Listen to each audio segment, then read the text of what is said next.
ये एक्सरसाइज 6.5 का next part है, जिसमें हम बाकी के प्रॉब्लम का सॉल्यूशन करेंगे। तो आते हैं अपने प्रॉब्लम नंबर 5 पर, जिसमें दिया है कि ए बी सी एक आइसोसेलस समद्विबाहु त्रिभुज है, जिसमें ए सी बी सी के इक्वल है।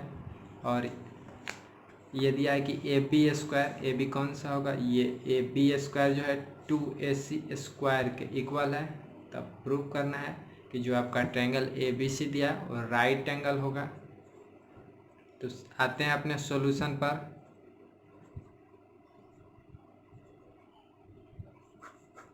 सबसे पहले इट इज गिवन दैट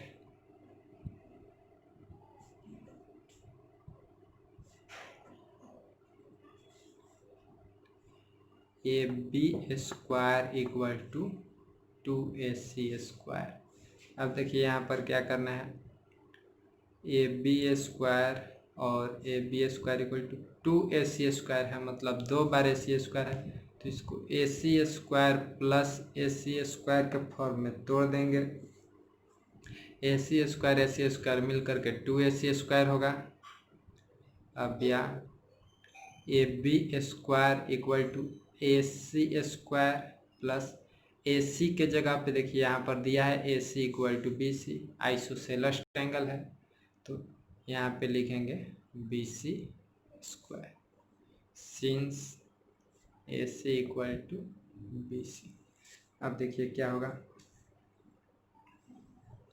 आप एक थ्योरम पढ़े हैं कि किसी भी ट्रायंगल में दो साइड के स्क्वायर का एडिशन तीसरे साइड के स्क्वायर के इक्वल है, तो आपका ट्रायंगल जो होता है राइट एंगल ट्रायंगल होता है।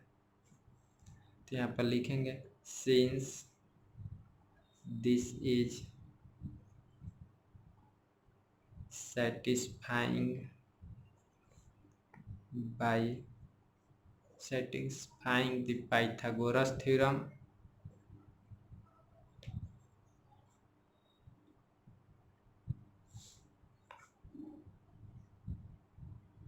ये पाइथागोरस थ्योरम को सत्यापित कर रहा है, सेटिस्फाई कर रहा है। देयरफॉर द गिवन ट्रायंगल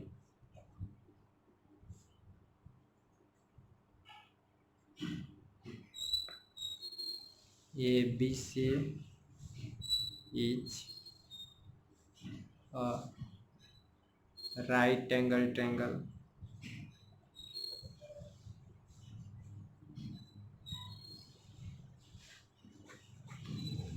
तो इस तरीके से ये प्रूव हो गया। अब आते हैं अपने नेक्स्ट प्रॉब्लम पर। अब आते हैं अपने प्रॉब्लम नंबर 6, जिसमें दिया है कि A B C is an equilateral triangle. A B C एक आपका समबाहु त्रिभुज है। समबाहु त्रिभुज में क्या होता है, तीनों साइड इक्वल होता है आपस में, और एक साइड का लेंथ दिया है 2a, एक साइड का लेंथ 2a, तो ये सब 2a होगा। और जो इसका शीर्षलंब होगा एल्टीट्यूड AD, उस का लेंथ फाइंड करना है कि AD क्या होगा, AD इक्वल टू व्हाट। तो आते हैं अपने सॉल्यूशन पर।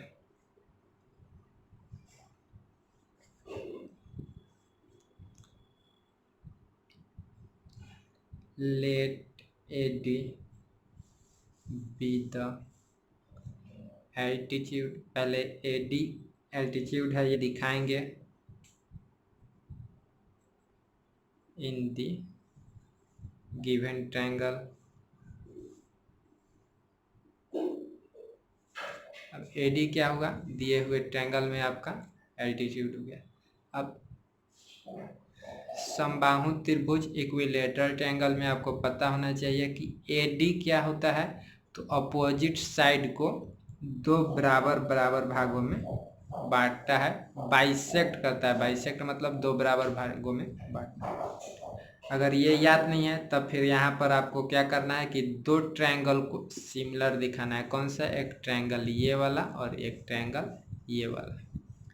सिमिलर कैसे दिखाएंगे, इक्विलेटरल ट्रायंगल है तो ये 60 डिग्री, ये 60 डिग्री, और ये परपेंडिकुलर है, एल्टीट्यूड लंब है, तो ये 90 डिग्री, ये भी 90 डिग्री, तो फिर ये दोनों इक्वल होगा। दोनों ट्रायंगल सिमिलर हो गया, दोनों ट्रायंगल सिमिलर हो गया, तो साइड का रेशियो सेम होगा। तो ये साइड और ये साइड का रेशियो इस साइड और इस साइड के रेशियो के इक्वल होगा। तो यहाँ पे 2a 2a, तो रेशियो 1 हो जाएगा, 1:1, मतलब कि ये भी 1:1 में होगा, मतलब कि बराबर बराबर होगा। मतलब कि ये जो पूरा 2a है तो ये आधा a और ये होगा। तो यहाँ पर लिखेंगे वी नो डैट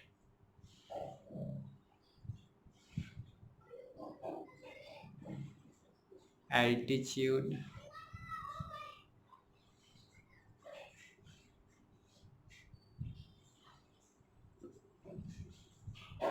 बाइसेक्ट, ये बाइसेक्ट करेगा the opposite side,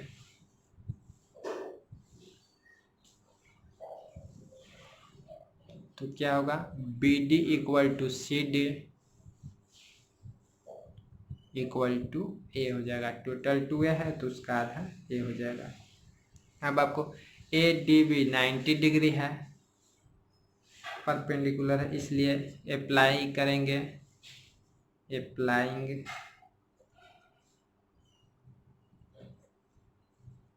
Pythagoras theorem,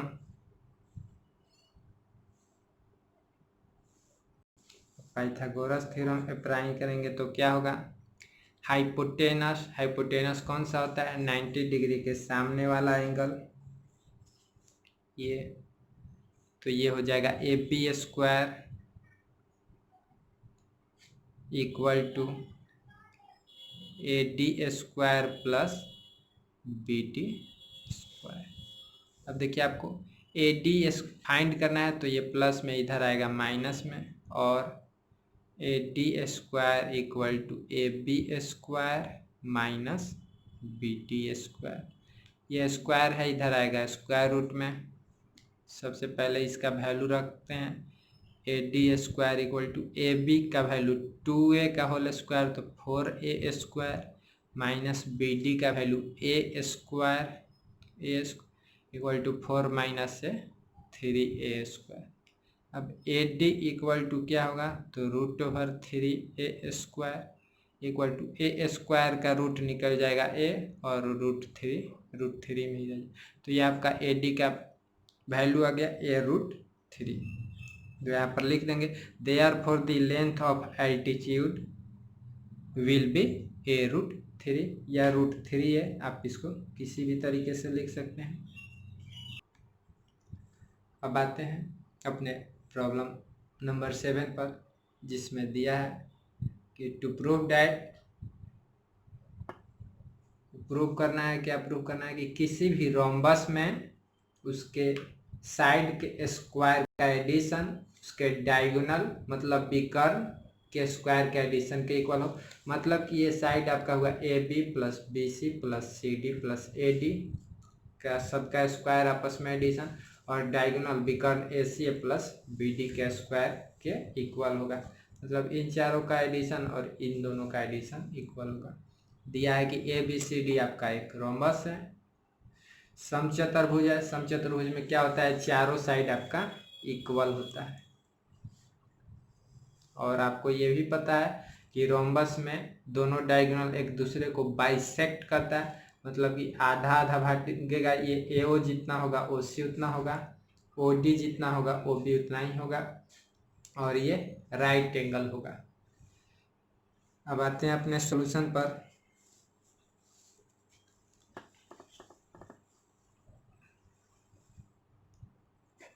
सबसे पहले लिखेंगे वी नो डैट, हम जानते हैं कि द डायगोनल ऑफ रोम्बस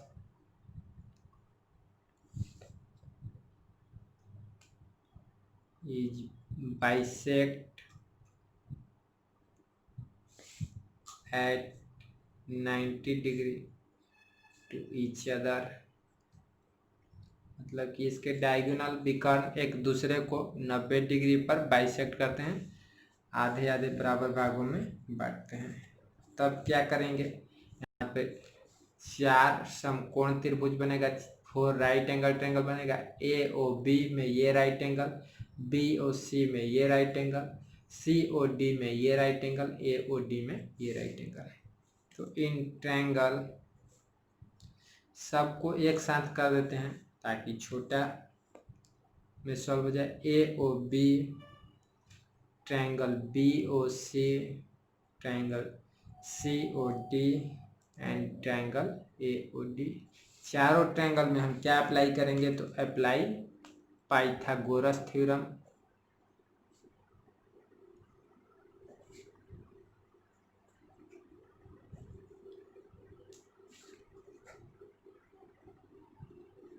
चारों में पाइथागोरस थ्योरम अप्लाई करने के बाद क्या होगा देखते हैं। जैसे ये एक ट्रायंगल हुआ, तो ये 90 डिग्री के सामने ये डायगोनल, इस 90 के सामने ये डायगोनल, इस तरीके से होगा।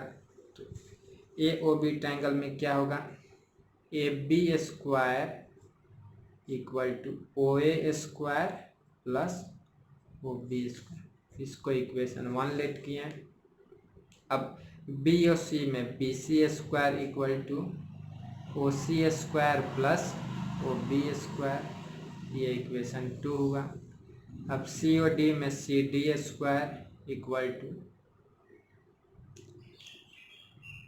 ओ C square plus O D square, equation 3 ये लेट किए हैं। अब ए ओ डी में A D square equal to O A square plus O D square, ये इक्वेशन 4 लेट किए। अब ये क्या करेंगे, सभी इक्वेशन मतलब इक्वेशन को चारों को ऐड कर देंगे। तो ऐड किस तरीके से होगा, LHS में ऐड होगा, RHS में होगा। तो यहाँ पे लिखेंगे adding all this equation we get, तो इधर ऐड करेंगे तो ये आएगा A B square plus B C square plus C D square plus A D square equal to, ये देखिए ओ ए और ओ ए 2 बार है, ओ बी 2 बार है, ओ सी 2 बार है, ओ डी 2 बार है, मतलब सब 2 बार है। 2 कॉमन ले लिए और यहाँ पे लिख देंगे O A square plus O C square plus O B square plus O D square.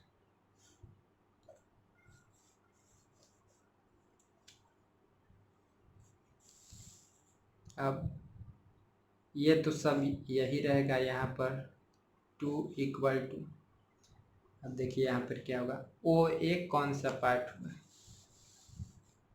ओ ए ये वाला पार्ट हुआ। को पता है कि डायगोनल बाइसेक्ट करता है, मतलब ओ ए क्या हुआ, ए सी का हाफ हुआ। तो इस तरीके से यहाँ पर हम लिखेंगे ओ ए के लिए ए सी बाई 2 का whole square plus O C के लिए फिर ए सी बाई 2 का whole square plus O B के लिए ए डी बाई 2 का होल स्क्वायर प्लस फिर ओ डी के लिए ए डी बाई 2 का होल स्क्वायर। ये तो फिर ऐसे ही रहेगा चारों इक्वल टू 2 इंटू, अब देखिए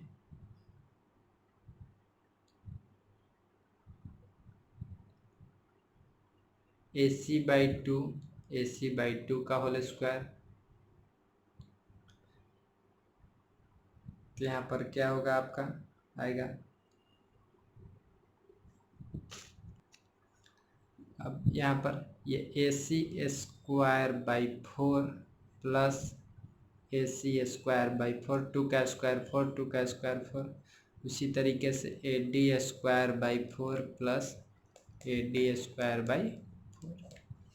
अब फिर ये ऐसे ही पूरा रहेगा इक्वल टू 2 इंटू, यहाँ पे 4 एलसीएम हुआ तो ये A C square plus A C square plus ये AD² प्लस AD² बाई 4, इन दोनों को एक साथ और इन दोनों को एक साथ इक्वल टू, ये सारा ऐसे ही आएगा 2 इंटू यहाँ पर क्या होगा 2AC² 2AC² बाई 4 प्लस यहाँ पे भी क्या होगा 2AD² बाई, ये 2 से ये 2 टाइम्स में, ये 2 से ये 2 टाइम्स। अब 2 इंटू फिर यहाँ पे 2 कैल्शियम 2 AC² प्लस AD², ये 2 मल्टीप्लाई में है और ये डिवाइड में, यहाँ से डिवाइड किया और फिर 2 कैल्शियम 2 आया, तो ये AC² प्लस AD², ये मल्टीप्लाई में ये डिवाइड में कट गया, तो यहाँ पर बच गया AC² प्लस AD², ये सब वैसे ही उतरेगा। तो ये क्या था AB² plus BC² plus CD² plus AD² equal to AC² plus AD², ये प्रूव्ड हो गया और यही प्रूव करना था।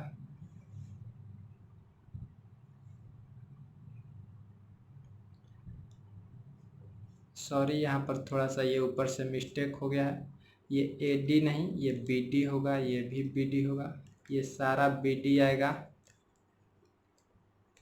क्योंकि डायगोनल AC और BD होगा, AC और AD नहीं हो सकता है, तो ये यहाँ पे भी BD होगा, AC² प्लस BD², ये आप ऊपर से ही सुधारिएगा।